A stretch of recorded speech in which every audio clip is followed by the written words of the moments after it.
Next techniques that we're going to cover will be similar to the last, but except that instead of doing a vertical press to lead to a forward motion, this time we're going to just match horizontal forces to help us get into those same places. So we're going to get here, boom, boom. That's going to be the difference. So this one's the one that gets you upward and down. That's the last one that we just did. This time we're going to take it and make it horizontal. And then at some point, at another point, we're going to go into a pull. And then at another point, we're going to take it into a transverse twist. And that's going to be a really good, again, creating that flexion and extension of the legs.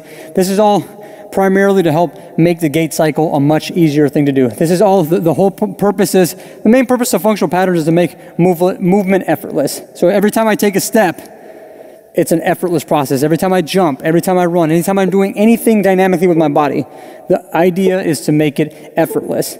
If you continue, let's say if you follow traditional training methods, what they kind of teach you to do is to operate linearly. I'm seeing somewhat of a change of this in the fitness industry. They're still not getting specific enough with it, but back in the day, what I had to put a big fight up with the industry was that everybody wanted to focus on staying here, not thinking about the fact that at some point the legs have to split, that this leg has to focus on kicking forward while this leg kicks back.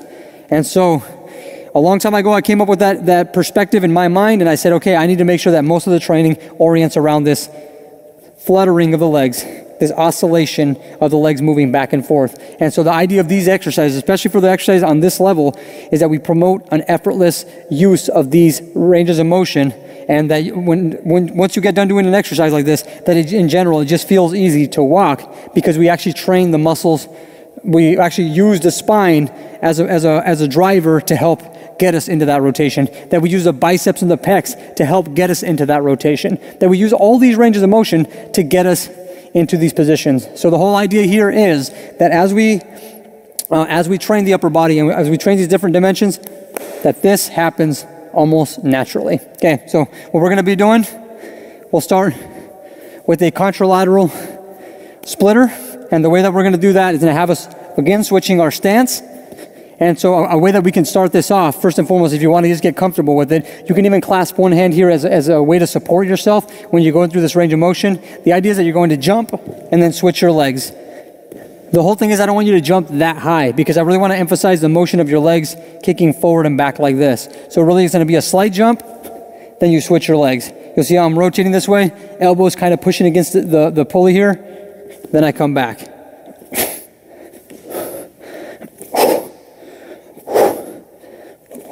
Okay, that's how you can get yourself started. Okay, when I start, pressure's on that lead leg. When I finish, pressure will be on the lead leg on the opposite side. So I'll be here, I'm gonna slightly jump, rotate my body to the left, and then I'll finish that range of motion, okay? Now what I can do, if I wanna take it through and get myself, what I'm gonna wanna do is at first hold that position, but then eventually what I wanna actually do is load, just to reset, to get the full elastic recoil out of the body. So really a complete repetition will be a forward motion and a backward motion. The idea is trying to maintain stability throughout the entire process. So again, I'm here.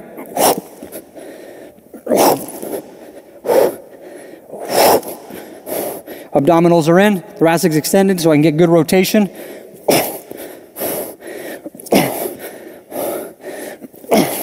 Pretty self-explanatory. We also want to be watchful, just like with the overhead motion, that when we press forward, we don't get that lockout in the elbow, because that will be traumatic right here on that elbow joint. Okay, we'll do the other side. Left leg is going to be forward this time. Okay, thoracic's extended, weight's heavily leaning on the left leg here. I'm still having a little bit of pressure on my right foot for the sake of having support. So I would say about 75, 25, 70, 30 in terms of weight distribution. Okay, so I get here, thoracic's extended, rotate the T-spine, press this guy forward, and then from there, flutter those legs. So the idea is, at first, you press, make sure you stick the landing here. Okay, so now I'm locked and in place here. I got my thoracic rotation, then I come back. So that will be the first way that you'll do the exercise. Make sure that you're balanced here to here, and then you come back. But once you're going to do the exercise correctly and full on, what you're going to do is then go rip and come right back. Rip, come right back. rip, come right back. You'll notice how I'm emphasizing lots of rotation right here in the ribs. The obliques are pulling on the ribs to pull on the spine, to then mechanically turn the hips over, and then to create that leg drive, to create that flutter in the legs, that oscillation pattern. So I rotate the trunk, and that's what sets me into this position.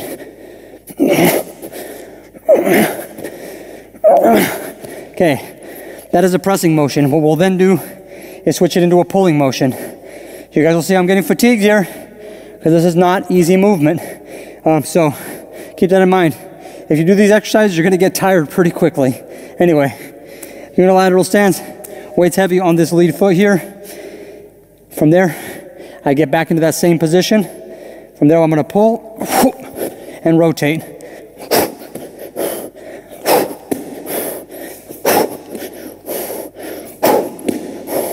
I get that, I'm making sure that I get that T-spine rotation over. So I pull. Now I'm orienting that motion with my lats as I come back, like so, and that gives me that thoracic rotation.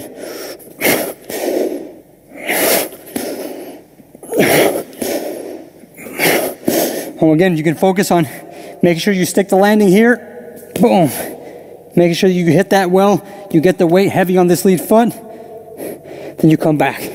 But if you do the exercise full on, it's going to be rip, come back, rip, come back, rip, come back.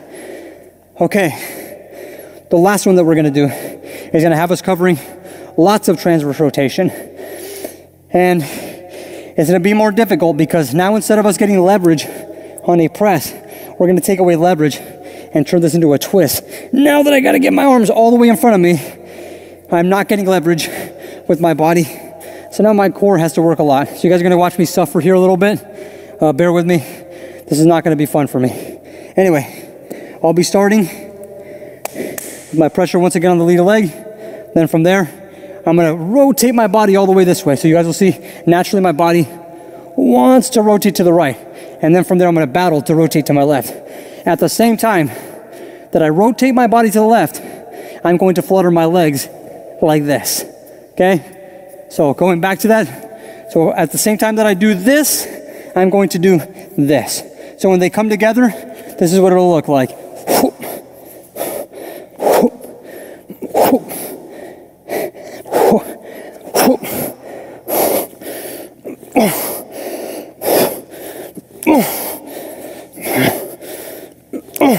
Weight's heavy on this lead leg.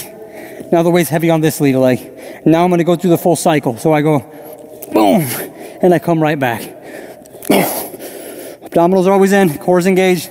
I'm making sure that that pelvic base is where it needs to be, so I don't end up making my body get wet and noodly. The idea is maintaining tension throughout this entire range of motion.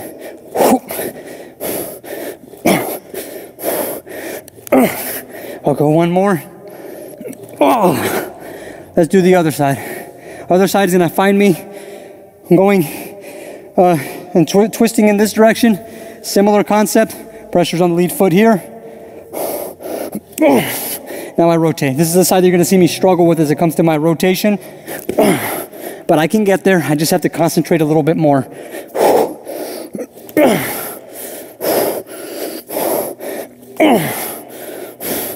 Okay? Really try and focus on creating a good spring through your calves. So you'll see as I get here, right before I jump, I'm going to put a little pressure to my calves to get off the ground.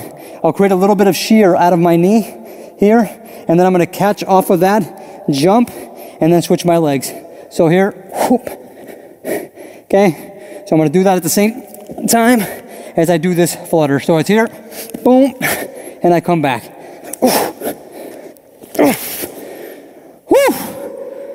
All right, that is a killer. If it's too much, take a step back away from it. I would actually recommend that when you do those specific exercises, you do them a little bit heavier, because you're going to get more support and you're going to use your legs less and you're going to use your upper body more. The idea of this is utilizing the upper body to create force with the lower body. Let's move on to the next technique.